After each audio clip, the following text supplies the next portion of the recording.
That legislation is supported by groups like the American Conservation Coalition, which was founded by conservative environmental activist Benji Backer. He joins us now to explain how he believes the free market can be used to protect the environment instead of socialism. So Benji, really, before we even get into this topic too deeply, I need to ask for the surface level for uneducated people like me on this topic. Why is it so important to reduce carbon emissions? It's really important, no matter if you believe in climate change or not, to reduce carbon emissions, because carbon emissions are pollutants in the atmosphere, and they affect our waterways, and they affect our breathing, and they affect the wildlife around us. And so no matter if you believe in climate change or not, reducing carbon emissions is good for everyone.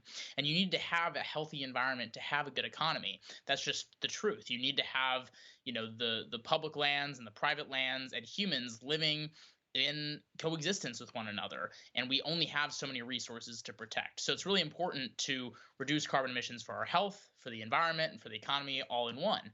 Now, this global issue of climate change is reality, and so it's important to also reduce carbon emissions to make sure that we are protecting future generations from the changes that carbon emissions can have and showcase and are already showcasing across the globe right now.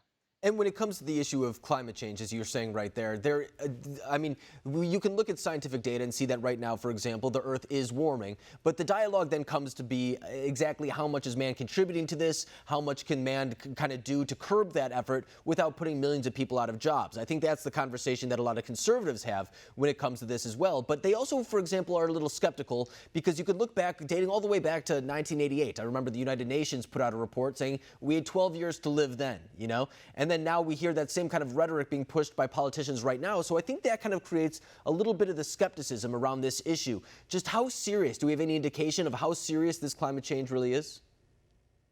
Yeah, and that's an incredibly valid point, and many valid points that you just made right there. There are a lot of alarmist scenarios that have come out in the past that have not come true, which has led a lot of people to be skeptical of the science, which is incredibly fair. But the reality is that most people who believe in climate change being man-made, most scientists who work on this issue, don't fall into this alarmist trap where we say we have to cut all these jobs, we have to cut out all these energy sectors, the world's going to end, all these different things, because that's actually not what the science says. But the alarmist people who are trying to use climate change as a Trojan horse for other issues like socialism, as AOC has done, are not actually looking at the real science. And so those are the only people that we hear of. Those are the Sure. only people that are on TV because it gains media attention and it gains traction among people who are fearful of this.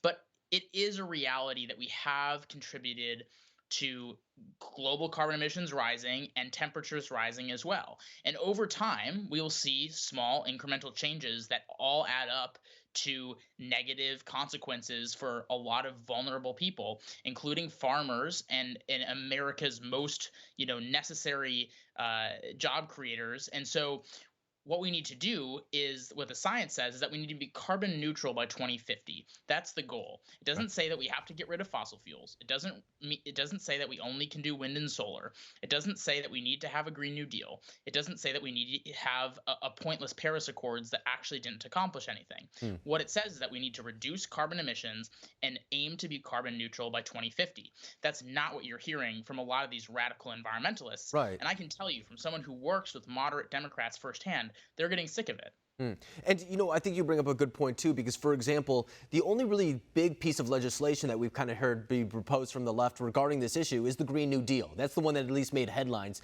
And a lot of people kind of read through that. In fact, it wasn't even a piece of legislation. It was more so a proposal than anything else. But people kind of read through that, and they saw, as you were saying, a Trojan horse for a lot of socialistic type of policies. But also when it came to the idea of global warming, climate change, whatever we want to call it, they were saying that we have to reform buildings, take out windows, kind of get rid of transportation in general and go to more electric and kind of a more nationalistic type of route. But you say that there's a different way. We can do it through markets, through a more, as you were saying, incremental type of improvements rather than this reformative change. Can you speak a little bit about that? Yeah, that's exactly right. And that's exactly what Republicans and moderate Democrats are working on right now. They're proving that climate change and economic success and environmental success, all those policies can go coincide with one another. Now, if you would listen to only AOC, you would think that it's all or nothing, that you need a Green New Deal or you need nothing. But the reality is the Green New Deal has zero bills behind it. There's not a single bill that tackles this framework that they've created. But yet Republicans have put over a dozen bills on the House floor focusing on lowering emissions through market mechanisms. And that is what we need to continue reducing emissions. We have led the globe in reducing emissions over the past 12 years, which is an amazing statistic and one that most people would have no idea even existed. But we still contribute nearly 15% of carbon emissions in the entire globe, which is second best to China. Or second most compared to China. So there's a lot of work that we can continue to do. And the only way that India and China, which are rapidly increasing their emissions, are going to decrease their emissions is if we provide them with the technology and the innovation to lower their carbon emissions that creates jobs. And so while one side is saying, climate change, we need to cut jobs, we need to overhaul our economy, what Republicans are saying, and like what our organization is saying with the American Conservation Coalition, is the exact opposite. We're saying that fighting climate change and reducing emissions creates more jobs. It creates more economic output. It allows America to be a global leader.